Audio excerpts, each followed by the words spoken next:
Enzo Recto, kalaban ang katiwalian at kasinungalingan, kakampi sa katotohanan at kabutihan. Cynthia Villar at Digong Duterte, ang susuwapang sa kapangyarihan, kahit matatanda na at pwede nang magpahinga sa politika ay naisipan pang tumakbo at magpatuloy sa politika. Hay naku, wala ba kayong kapaguran? Kayanin pa kaya ng inyong mga katawan? Well, hindi na rin nakapagtataka na talagang swapang itong dalawa sa kapangyarihan. Anyway, panoorin po natin ang pag-anunsyo ni Cynthia Villar na tatakbo siya bilang representante sa kanilang lugar. Nag-decide na this time, congressional seat naman po yung ating ini-aim. In term na ako sa Senate sa 2025. And I thought that in Congress, I can continue my advocacy sa agriculture and environment. At the same time, I can help my constituents sa kanilang more livelihood projects, infrastructure, housing, and environmental protection, especially flood. Ma'am, naging mauugong na dapat tatakbo kayo, Mayor, all of a sudden you change your mind to Kasi nga, gusto kong continue yung advocacy ko. Na-worried yung mga farmers na iiwanan ko sila. So I thought that in Congress, in the House of Representatives, I can continue that. Ma'am, may tatlo na kayong kalaban, mga kalaban na nag-file ng COC nila. Sabi nila, something nyo naman daw po sa Las Piñas. Ano po masasabi nyo doon, ma'am? Okay lang. Hindi ko nga sila kilala eh. Ma'am, ano po magiging edge nyo over them? Ano po yung magiging edge nyo? Ano po yung advantage nyo? Siguro yung performance ko. Ma'am, yung iba niyo po mga kalaban, they kept on saying about ending the political dynasty in Las Piñas and umpisahan daw po doon. What can you say about that? Hindi naman kami family kami, but it has been done my father since 1963. Pinamana niya sa amin na mahalin namin yung Las Piñas. And I thought it's the memory of my father who really loved Las Piñas when he was alive. Okay, thank you. Thank you. Thank you.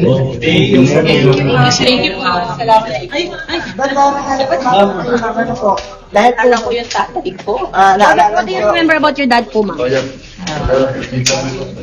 He was a doctor who became a politician. He really loved Las Piñas. Napakabait at hardworking, and my mom is really the one working to support him because he cannot support himself as a mayor because he's a very honest man. Ma'am, paano po yun? Say na it's a legacy, hindi siya dynasty. It's a legacy.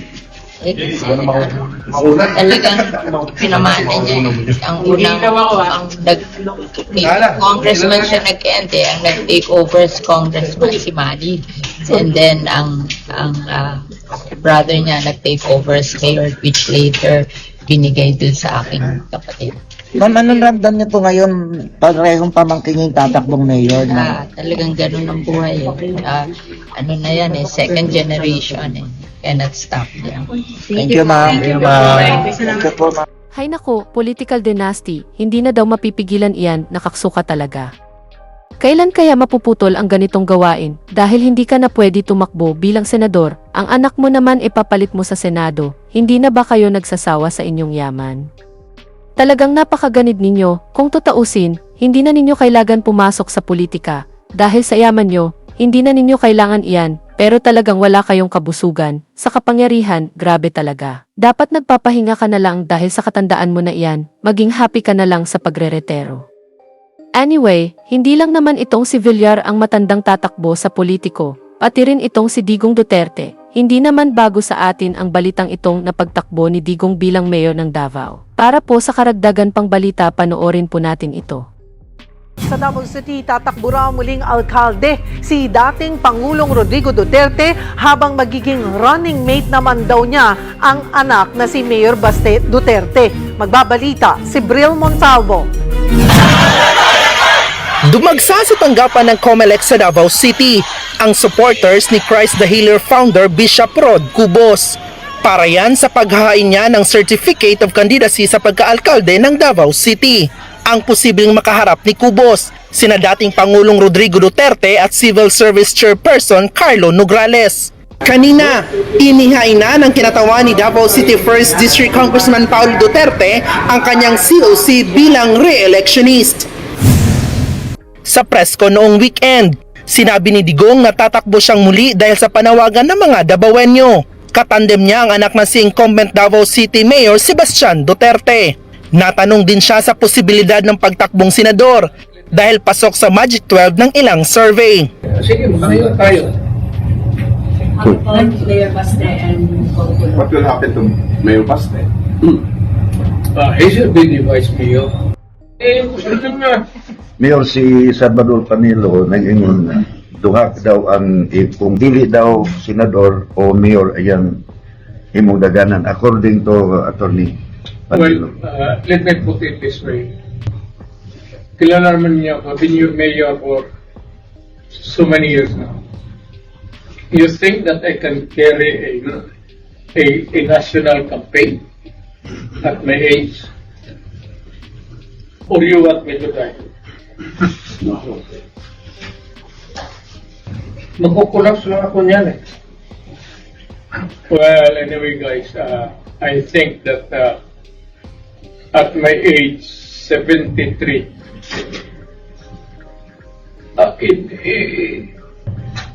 mukhang hindi ko na kaya.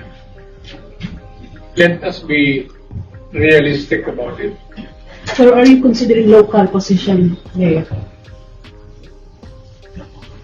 Well, I am open to suggestions from the media. What do you think I should be gunning for? Mayor. Iyo yan. Mayor. Course, ikaw. Sige, of course. Also the Of course. Kaya. Mayor tayo. Thank you, Tito. Kaya mo pa, Mayor. Kaya mo pa. Sa Mayor. Yan ang gusto. Is it in public clamor? Yes. Among sa media? Yes, Mayor. Is the media's sentiment now reflect the Yes, of course. community ano? Yes, of course. Gusto ng tao ibig sabihin? Yes. Yes. Sige, magayon tayo. Mayor Baste and What will happen to Mayor Baste? He should be the vice mayor.